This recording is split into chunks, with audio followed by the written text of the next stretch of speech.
Hi friends, அஸ்ஸலாமு அலைக்கும். எல்லோரும் நல்லா இருக்கீங்களா? நாங்கள் ரொம்பவே நல்லாயிருக்கோம். இன்றைக்கி நம்ம சேனலில் ரோட் சைடு கடைகளில் எல்லாம் கொடுக்குற இட்லி, தோசை அது கூட சேர்த்து சாப்பிடக்கூடிய பருப்பு சேர்க்காத சாம்பார் தான் செய்ய போகிறோம். ரொம்ப டேஸ்ட்டாக இருக்கும். வாங்க சட்னி இதை எப்படி செய்கிறதுங்கிறத பார்த்துடலாம். இது செய்கிறதுக்கு ஒரு குக்கரில் நல்லா பழுத்த ஒரு 5 தக்காளியை கட் பண்ணி சேர்த்துருக்கேன். கூடவே ஒரு 5 பல் பூண்டு, கட் பண்ணினா ஒரு பெரிய வெங்காயம், காரத்துக்கு நல்லா பெருசாக ஒரு 2 பச்சை மிளகாய், இது கூடவே தேவையான அளவு உப்பு, ஒரு டம்ளர் மட்டும் தண்ணி சேர்த்துட்டு நல்லா ஒரு 2, 3 விசில் விட்டு எடுத்துக்கலாம். நல்லா உங்களுக்கு வெந்து வந்துடும். வெந்து வந்ததுக்கப்புறம் அதில் இருக்கிற தண்ணியை லைட்டாக வடித்து எடுத்து வச்சுருங்க. அதுக்கப்புறம் இந்த வெங்காயம், தக்காளி இருக்குது இல்லைங்களா, அதை நல்லா ஆற விட்டுட்டு மிக்ஸி ஜாரில் சேர்த்து நல்லா நைஸாக அரைச்சி எடுத்து வச்சிடலாம். இப்போ நம்ம தாளிக்க ஆரம்பிச்சிடலாம். ஒரு பேன் வச்சு நல்லா ஹீட் பண்ணிக்கோங்க.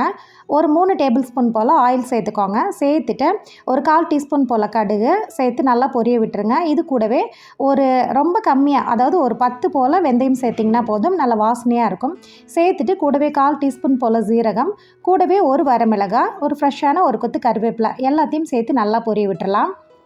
இது கூடவே நான் ஒரே ஒரு டேபிள் ஸ்பூன் மட்டும் சாம்பார் பொடி சேர்த்துக்கிறேன். உங்ககிட்ட அது இல்லைன்னா நீங்கள் நார்மல் குழம்பு மிளகாத்தூள் கூட சேர்த்துக்கலாம். சேர்த்துட்டு நம்ம அரைச்சி வச்சுருக்கிற பேஸ்ட்டு, அது கூடவே நம்ம எடுத்து வச்சுருக்கிற தண்ணி, கூடவே கொஞ்சம் மிக்ஸி ஜார் அலசிட்டு தண்ணியும் சேர்த்துக்கோங்க.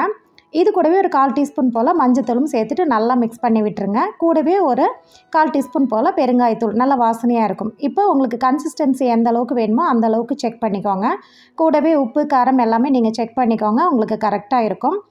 இதை அப்படியே நல்லா கொதிக்க விட்டுருங்க. ஒரு 3, 4 கொதி வரட்டும். ஃப்ரெஷ்ஷான மல்லி இலையும் சேர்த்துருங்க. அவ்வளவுதாங்க, நல்லா வாசனையாக இட்லி, தோசைக்கு உங்களுக்கு சாம்பார் ரெடி ஆகிடுச்சு. எப்பவும் ஒரே மாதிரி செய்யாமல் சும்மா ஒரு தடவை இந்த மாதிரி ட்ரை பண்ணி பாருங்களேன். எல்லாருக்கும் ரொம்ப பிடிக்கும். குறைஞ்ச பொருட்களை வச்சு ஈஸியாகவும் செஞ்சிடலாம். கண்டிப்பாக இந்த ரெசிபி உங்களுக்கு பிடிச்சிருக்குன்னு நினைக்கிறேன். இந்த ரெசிபி பிடிச்சிருந்ததுன்னா ஒரு லைக் கொடுங்க. நம்ம சேனலை இப்போ தான் நீங்கள் ஃபஸ்ட் டைமாக பார்க்குறீங்க அப்படின்னா நம்ம சேனல் ஆஹாவோல்ல சப்ஸ்கிரைப் பண்ணுங்கள். நெக்ஸ்ட் ஒரு ஈஸியான டேஸ்டியான ரெசிபியோட எல்லாருமே மீட் பண்ணுறேன். தேங்க்ஸ் ஃபார் வாட்சிங்.